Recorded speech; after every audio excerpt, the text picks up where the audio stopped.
Meet Snowball, a little white rabbit who loves to eat, nap, and listen to classical music. You can also call him by his Chinese name, 小王子, or Little Prince. He's a bit older now, around 7, so even though he has a whole room to himself, he usually prefers to just stay in his bunny pen and stretch out on the ground luxuriously. When the mood does strike, though, he's off exploring. Snowball is one of hundreds of abandoned rabbits that the Taiwan Stray Bunny Protection Association has helped find a new home. In his case, my home.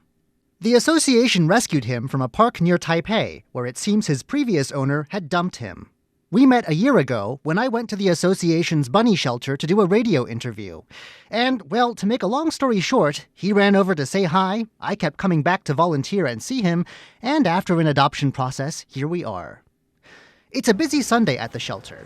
There are around 100 stray bunnies living here, and an army of volunteers is packaging grass, changing litter and water, distributing food, washing blankets, and scrubbing every bowl and litter box.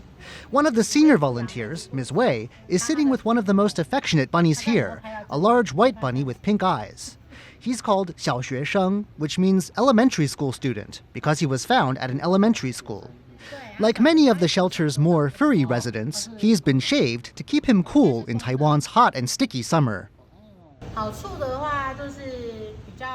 The advantage of rabbits is that they are gentle. When they are calm, they are well behaved. Looking at them is therapeutic. In terms of interaction, they are a lot like cats and dogs. They interact with you a lot. Another point is that they are independent, a lot like cats actually. They're more like cats than dogs. A lot of people in Taiwan have rabbits because they live inside the home. They are suitable pets for people in the city and in ordinary apartments. They are not like dogs. You don't need to spend a lot of time each day taking them out for walks. Ms. Wei says that while there aren't any hard figures, rabbits are probably Taiwan's third most popular pet after dogs and cats. The rabbits we see here today are only half of those in the association's care. Another 100 are in foster care. The sad truth is that people will abandon their pet rabbits in the same way that people abandon cats and dogs. The association sends people out on missions to rescue stray rabbits. Others are sent from all over Taiwan, even from offshore islands. This is one of just 2 major rabbit rescue associations in the country, so you can imagine the scale of the stray rabbit problem. Adoptions don't happen that often, though. You can't just show up and then walk away with a bunny. Potential adopters must, if you'll pardon the pun, be carefully vetted. You have to fill out forms, show pictures of where the rabbit will live, and even sit for an interview. It took me a month or so to get through it all. Fortunately, the association has been able to maintain its high standards, even through the pandemic. Every month is different. One month we might only send out 1 rabbit for adoption, and sometimes we might adopt out more than 2 or 3. It's all a matter of fate. Most of the bunnies I knew from my volunteer days have since found homes. The shelter does regular Facebook posts and live streams introducing bunnies that are up for adoption. And once a month, the shelter also opens its doors to the public so that people looking for a rabbit can come in, say hello, and see if sparks fly.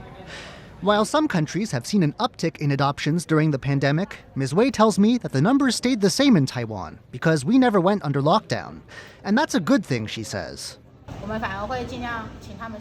We would like to ask people to think carefully about it. If one day the pandemic has passed and your life has returned to normal, are you prepared for them to be with you for the rest of their life? You can't just adopt one because you are lonely. They live for 10 or more years.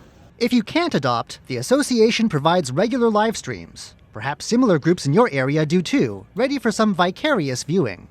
You may even be able to sponsor a bunny, paying for its needs and covering vet bills.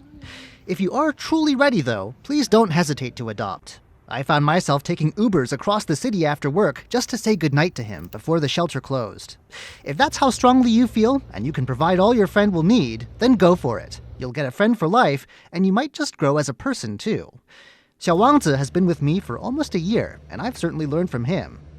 He may be an old bunny already, but I'm glad I'll at least get to be with him through his golden years, living with him in a home full of his favorite music, treats, and comfy spots to just stretch out and lie down in. John Van Trieste, RTI News.